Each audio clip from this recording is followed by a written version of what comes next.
Welcome to Unlike-Minded, a sci-fi audio anthology.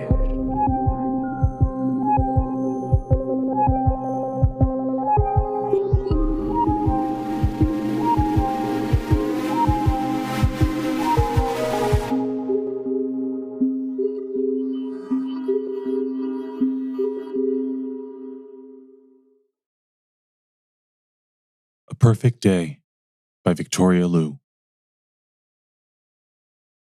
Tom's heart should have been crashing against his rib cage, should have been tearing at the arteries chaining it in place. He had expected it to riot, even wanted it to, but its beat was low and steady and revealed none of Tom's anguish. He was stunned, too, by the casualness in his voice as it evenly replied, "I'm not ready." The doctor nodded, though asserted himself. "I know it's hard, but we recommend taking Ellen off life support." His voice faded away as Tom considered, not for the first time, how much he and the doctor looked alike. With brown hair and the same slim build, an onlooker could easily mistake the two. The sedentary life of a 20-something novelist, Tom supposed, might not be that different from a 20-something doctor fresh out of school. He even had a faint scar on his upper lip. "I love these curtains," Tom blurted out. He walked over to the window dressed in deep teal. "Suede. I got the call that I'd sold my last book in an interior store. Stupid way of celebrating, really, but..." He adjusted the gauzy white layer until the harsh light of the day turned soft and gentle. The doctor looked at Tom blankly, then continued as if he hadn't witnessed the bizarre display at all. "Consider not just her quality of life, but also that of your own. You know the right thing to do," he finished saying. I'm not ready," Tom repeated. The doctor said no more. Having performed the mandatory spiel, he nodded his acquiescence and turned to leave. Tom was watching the blank white space of the doctor's retreating coat when he was suddenly overcome by a sensation, like falling. The doctor's voice changed, deepened. The last week's airstrike. Tom shook off his vertigo. What did you say?" he asked. But the doctor didn't respond, just kept walking. Tom wondered whether to call out, but he had heard enough from the doctor, so instead, he turned to Ellen, lying in the bed, and breathed a sigh of relief to be alone with her again. Bandages covered the horrific burns that had consumed her body. If she'd been aware, she might have joked at her premature mummification. Tom found it unfair that someone as vivacious as Ellen, who served as an aid worker, whose efforts saved lives, should be catatonic while he, who did little more than put words on a page and was sometimes described as melancholic, should live. Tom imagined the bandages falling away to reveal the smiling woman who'd taken a selfie with him just weeks earlier on Santa Monica Pier. He couldn't help but look again at the photo on his phone as he dropped into the chair beside Ellen. Tom had snapped a few in quick succession. Now he scrolled through them like a sad film. Tom stopped at the one where Ellen's smile was widest. She had her nose buried in the stubble of his cheek. A good day, she called it.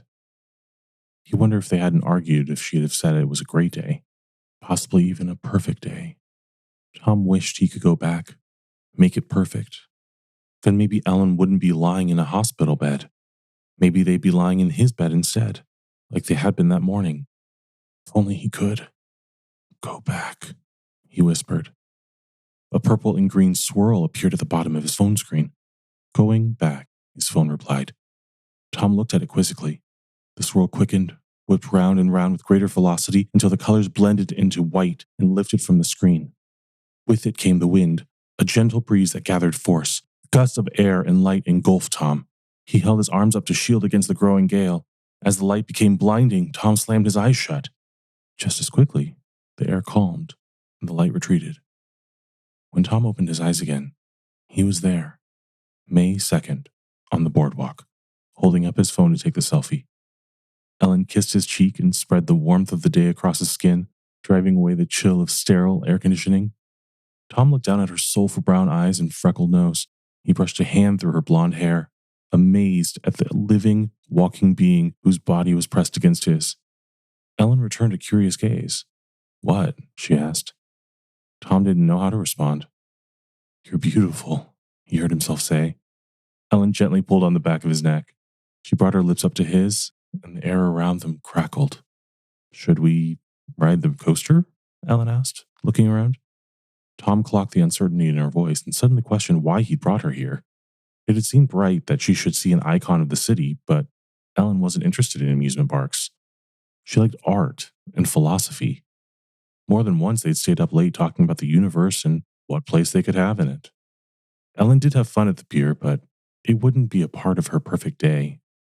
Tom groaned and drove a knuckle into his temple.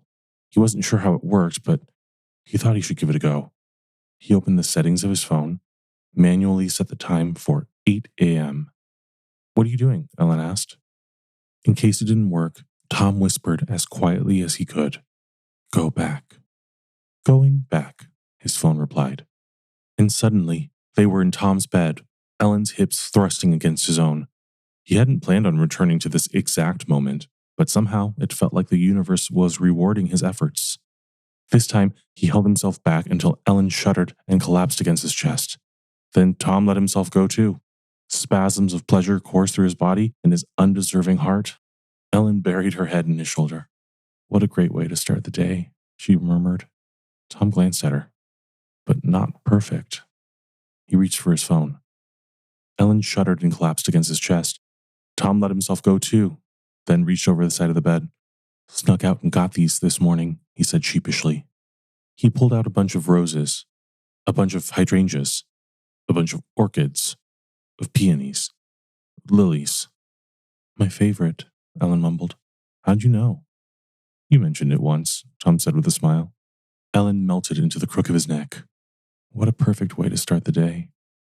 Tom was elated in his victory. He glowed as he made breakfast, and Ellen commented, I could swim in how silky these eggs are. Tom paused as he scooped a forkful of egg onto his own Wonder White toast.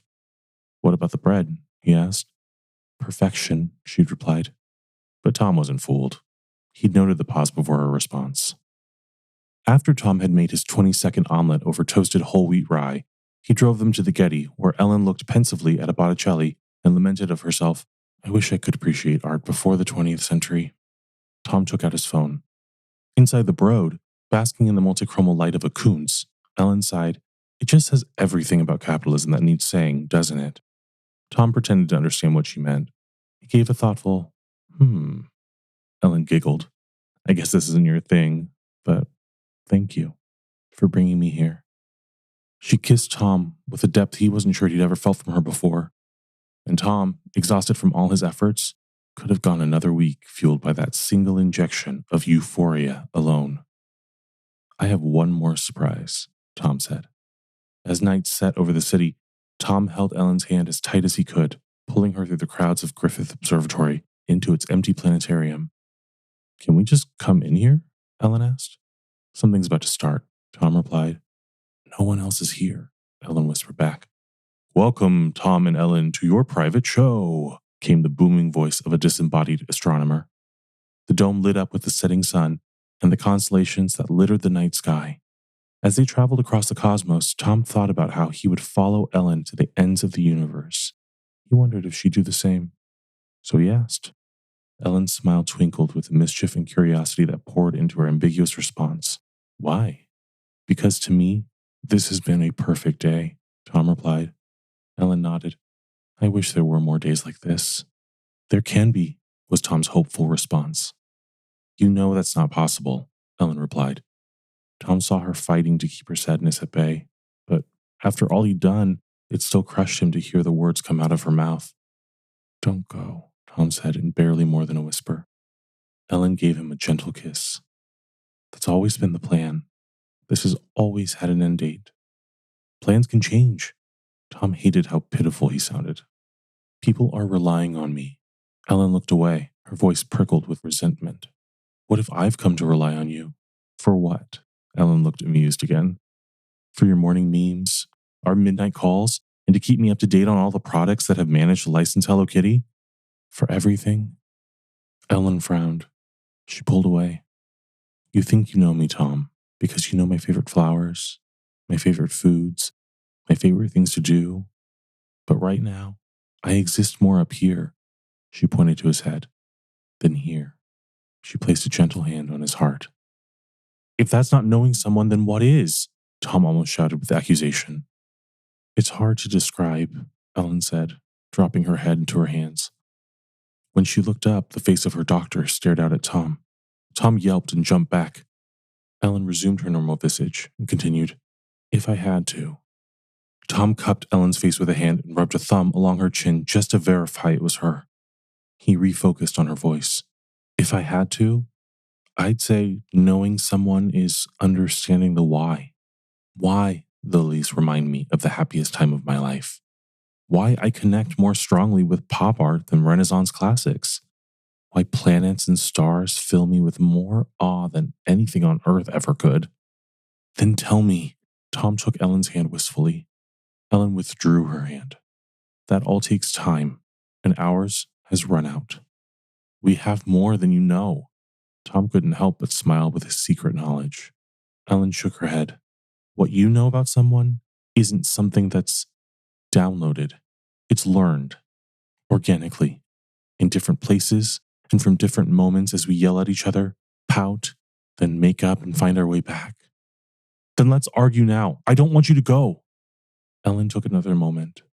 When her soulful brown eyes next looked at Tom, they dripped with goodbye.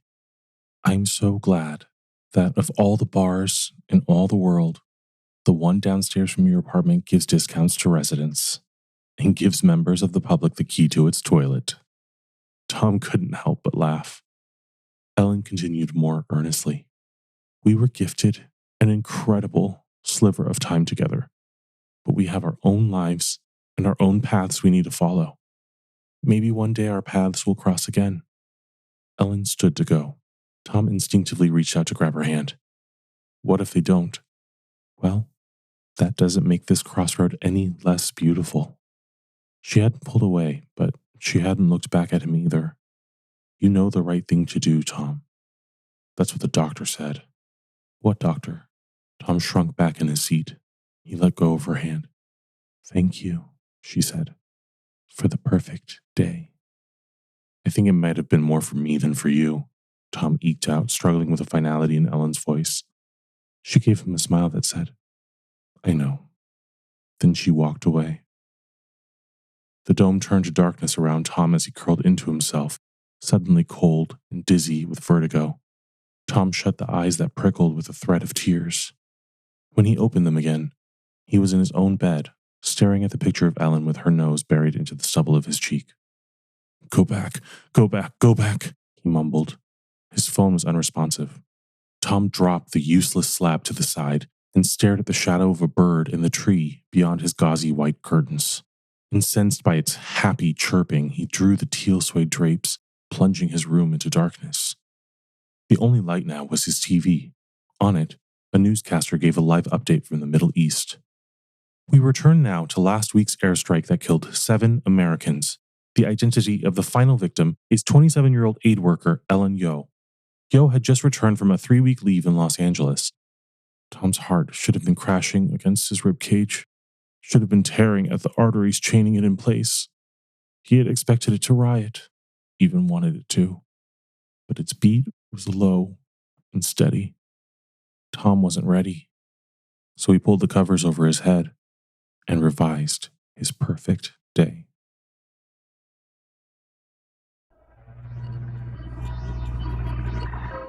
This has been Unlike Minded, a sci-fi audio anthology. Collection 2, A Traveler's Guide, Stories about Space, Time, and Other Worlds. A Perfect Day was written by Victoria Liu and narrated by Miller Tai. Unlike Minded is an August year-round production, created, produced, and edited by Robbie Hyne. We'd like to give a special thank you to everyone who has supported this independent podcast production. You can keep up to date and find more info about this podcast and others on Instagram at the handle AugustYearRoundProd or email us at augustyearround@gmail.com. And be sure to subscribe, leave a rating and review, and tune in next week for another episode of Unlike Minded. Thank you for listening.